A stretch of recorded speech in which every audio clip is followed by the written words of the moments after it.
आज की इस वीडियो में मैं आपको बताने वाला हूं कि अगर आप अपने बॉब वर्ड एप्लीकेशन का ये जो ट्रांजैक्शन पिन होता है इसको अगर आप भूल गए हैं तो इसको आप कैसे चेंज करेंगे। यहाँ से अगर आप चेंज करने आएंगे तो यहाँ पर आपको अपना पुराना ट्रांजैक्शन पिन डालना पड़ता है, तभी आप एक नया ट्रांजैक्शन पिन सेट कर पाते हैं। लेकिन आज मैं आपको एक ऐसा तरीका बताने वाला हूं जिसमें आपको पुराना ट्रांजैक्शन पिन नहीं डालना पड़ेगा और आपका ईजिली नया ट्रांजैक्शन पिन सेट हो जाएगा। हालांकि ये थोड़ा तरीका पेचीदा है, मतलब आपको इनके एटीएम पर जाना होता है और ये चीज़ यहाँ पर बताई भी गई है कि अगर आप अपना ट्रांजैक्शन पिन भूल जाते हैं तो उसको आप कैसे यहाँ पर चेंज कर पाएंगे।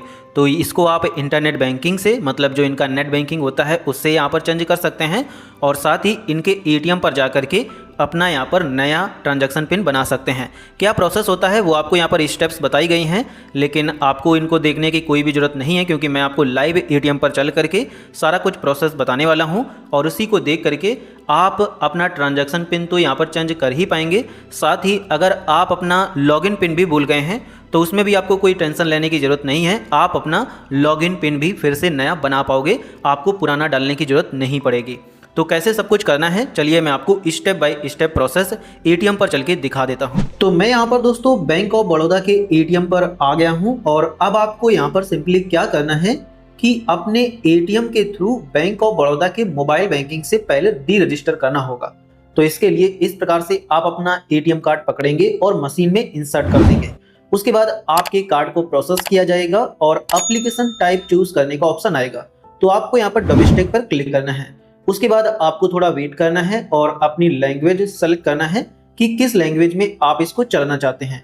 उसके बाद आपके सामने कई सारे ऑप्शंस आ जाएंगे, तो आपको सिंपली इंटर एटीएम पिन पर क्लिक करना है, तभी आप इसकी उस सर्विस को यूज कर पाएंगे। और यहाँ पर आपको अपना एटीएम पिन डाल देना है, जो भी आपके एटीएम कार्ड का पिन है। उसको डालने के बाद आप सिंपली कंटिन्यू पर क्लिक कर देंगे और आपके सामने कई सारे ऑप्शन आ जाएंगे। तो आपको मोबाइल बैंकिंग से पहले डी रजिस्टर करना होगा, तो आप simply Bob word mobile banking पर क्लिक करेंगे। जैसे ही आप इस पर क्लिक करोगे आपके सामने तीन ऑप्शन आएंगे, एक रजिस्ट्रेशन का, एक डी रजिस्ट्रेशन का और एक फॉरगॉट लॉगिन पासवर्ड या एमपिन का।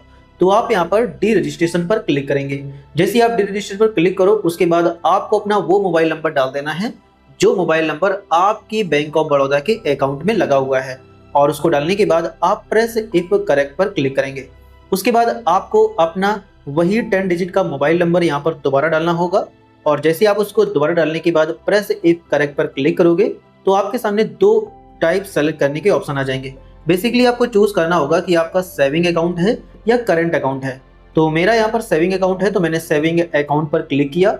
उसके बाद आपको थोड़ा वेट करना होगा, ट्रांजैक्शन आपकी प्रोसेस की जाएगी। तो यहाँ पर अब आपको यहाँ पर एक पर्ची निकल करके आएगी जिसमें लिखा होता है कि आपका डी रजिस्ट्रेशन हो गया है और साथ ही स्क्रीन पर भी दिख जाता है कि आप मोबाइल बैंकिंग से डी रजिस्टर कर लिए हैं। अब आपको सिंपली क्या करना है कि अपना एटीएम कार्ड इससे बाहर निकाल लेना है। तो इस प्रकार से सबसे पहले आपको मोबाइल बैंकिंग से डी रजिस्ट्रेशन होना है और डी रजिस्ट्रेशन करने के बाद अब आपको सिंपली क्या करना है कि फिर से अपना एटीएम कार्ड पकड़ना है और एटीएम मशीन में इंसर्ट कर देना है। इंसर्ट कर देने के बाद आप यहाँ पर फिर से थोड़ा वेट करेंगे, एप्लीकेशन चूज करेंगे डोमेस्टिक पर और उसके बाद यहाँ से अपनी लैंग्वेज चूज करेंगे और आपके सामने फिर से वही ऑप्शन आ जाएगा। तो आप यहाँ पर इंटर एटीएम पिन पर क्लिक करेंगे, अपना एटीएम पिन डालेंगे, कंटिन्यू पर क्लिक करेंगे। आपके सामने फिर से ऑप्शन सेलेक्ट करने का ऑप्शन आएगा, तो आप यहाँ पर बॉब वर्ड मोबाइल बैंकिंग पर क्लिक कर देंगे और जैसे आप इस पर क्लिक करोगे तो आपके सामने फिर से वही तीनों ऑप्शन आ जाएंगे। तो पहले आपने डी रजिस्टर किया था, अब आपको रजिस्टर करना पड़ेगा। तो आप सिंपली रजिस्ट्रेशन पर क्लिक करेंगे। जैसे ही आप रजिस्ट्रेशन पर क्लिक करोगे आपके सामने मोबाइल नंबर डालने का ऑप्शन आएगा, तो आप अपना मोबाइल नंबर डालेंगे और प्रेस इफ करेक्ट पर क्लिक करेंगे। उसके बाद आप अपना मोबाइल नंबर दोबारा री एंटर करेंगे और प्रेस इफ करेक्ट पर क्लिक करेंगे और उसके बाद आपके सामने अकाउंट टाइप सेलेक्ट करने का ऑप्शन आएगा, तो आप सेविंग अकाउंट पर अपने क्लिक करेंगे और उसके बाद आपका जो यहाँ पर मतलब रजिस्ट्रेशन है वो सक्सेसफुली हो जाएगा। अब यहाँ पर आप देख सकते हैं कि registration is successful, M PIN या password will be send to your registered mobile number. तो अभी हमारा रजिस्ट्रेशन सक्सेसफुल हो गया है और हमारे मोबाइल नंबर पर एक इनके द्वारा एक्टिवेशन की कोड भेज दिया गया है और इसके बारे में इन पर्चियों में भी बताया जाता है और साथ ही मोबाइल में कुछ इस प्रकार का ये मैसेज आ जाता है जिसमें एक एक्टिवेशन कोड लिखा होता है और इस एक्टिवेशन कोड के थ्रू अब आप बैंक ऑफ बड़ौदा के मोबाइल बैंकिंग एप्लीकेशन में जब आप रजिस्ट्रेशन करोगे तब आपको यहाँ पर एक नया लॉगिन पिन और ट्रांजैक्शन पिन सेट करने का ऑप्शन मिल जाएगा और वहां से आप उसको सेट कर लेंगे। और अब चलिए मैं आपको ये करके भी दिखा देता हूँ। तो ये कोड मुझे रिसीव हुआ था, जो कि आप यहाँ पर देख सकते हैं। ये 48 आवर के लिए वैलिड होता है। 48 आवर में आपको इस एक्टिवेशन की कोड के थ्रू बॉबवर्ड एप्लीकेशन में फिर से रजिस्ट्रेशन कर लेना है। तो अब आपको प्ले स्टोर से बॉबवर्ड एप्लीकेशन को लेटेस्ट वर्जन में इंस्टॉल कर लेना है। इंस्टॉल करने के बाद आप इसको ओपन करेंगे। उसके बाद आपको यहाँ पर अलाउ पर क्लिक करना है। इस प्रकार से ये ऐप आपके मोबाइल में ओपन हो जाएगा। यहाँ से आप अपनी लैंग्वेज चूज करेंगे कि किस लैंग्वेज में आप इसको चलाना चाहते हैं। उसके बाद प्रोसीड पर क्लिक करेंगे, फिर आपको स्किप पर क्लिक करना है, नीचे आना है। यहाँ पर आपके सामने मोबाइल बैंकिंग में रजिस्टर करने का ऑप्शन देख जाएगा। आप सिंपली यहाँ पर लॉगिन पर क्लिक करेंगे। जैसे ही आप लॉगिन पर क्लिक करोगे उसके बाद आपको यहाँ पर अलाउ पर क्लिक कर देना है। सारी परमिशंस आप अलाउ कर देंगे। आपका यहाँ पर ऑलरेडी सिम सेलेक्ट हो जाएगा। जैसे अगर आपके मोबाइल में 2 सिम कार्ड पड़े हुए हैं तो आपको चूज करना होता है कि कौन सा सिम कार्ड आपके बैंक ऑफ बड़ौदा के अकाउंट में लगा है।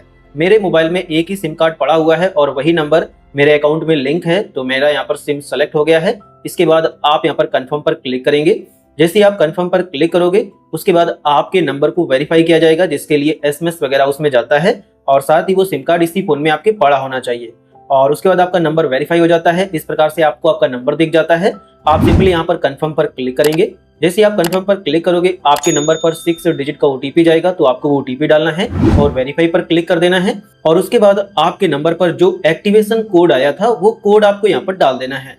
सिंपल वो अपना कोड यहाँ पर डालेंगे। डालने के बाद दोनों टर्म्स को एक्सेप्ट करेंगे और प्रोसीड पर क्लिक कर देंगे। और जैसे ही आप प्रोसीड पर क्लिक करोगे तो अब आपके सामने एक नया ट्रांजैक्शन पिन क्रिएट करने का ऑप्शन आ जाता है। और अब आप जो भी अपना ट्रांजैक्शन पिन बनाना चाहते हैं फिर से वो आप यहाँ पर बना लेंगे।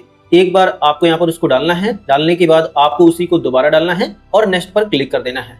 और जैसे ही आप नेक्स्ट पर क्लिक करेंगे आपके सामने लॉगिन पिन क्रिएट करने का ऑप्शन आ जाएगा।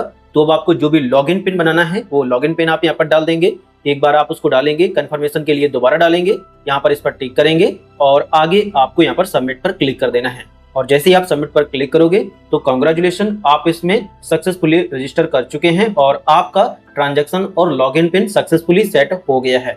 तो इस प्रकार से आप इसमें सक्सेसफुली रजिस्टर कर लेंगे और नया लॉगिन पिन और ट्रांजैक्शन पिन बना लेंगे। इसके बाद आपको प्रोसीड टू लॉगिन पर क्लिक करना है। जो लॉगिन पिन बनाया था लॉगिन पिन आपको यहाँ पर डाल देना है। उसके बाद आप इसमें सक्सेसफुली लॉगिन हो जाएंगे। तो इस प्रकार से आपका यहाँ पर नया ट्रांजैक्शन पिन सेट हो जाता है, साथ में आपका लॉगिन पिन भी सेट हो जाता है। अब इसके बाद आप जो कुछ भी करना चाहते हैं कर सकते हैं। जो भी आप ट्रांजैक्शंस अब इससे करेंगे तो वहां पर आपको नया वाला ट्रांजैक्शन पिन डालना पड़ेगा। तो अगर आपको ये वीडियो पसंद आया है तो वीडियो को लाइक करिए। साथ ही अगर आपके मन में किसी भी प्रकार का कोई भी सवाल है तो आप हमसे कमेंट सेक्शन में पूछ सकते हैं। और ऐसे ही और वीडियोस देखने के लिए आप हमारे चैनल को सब्सक्राइब कर सकते हैं।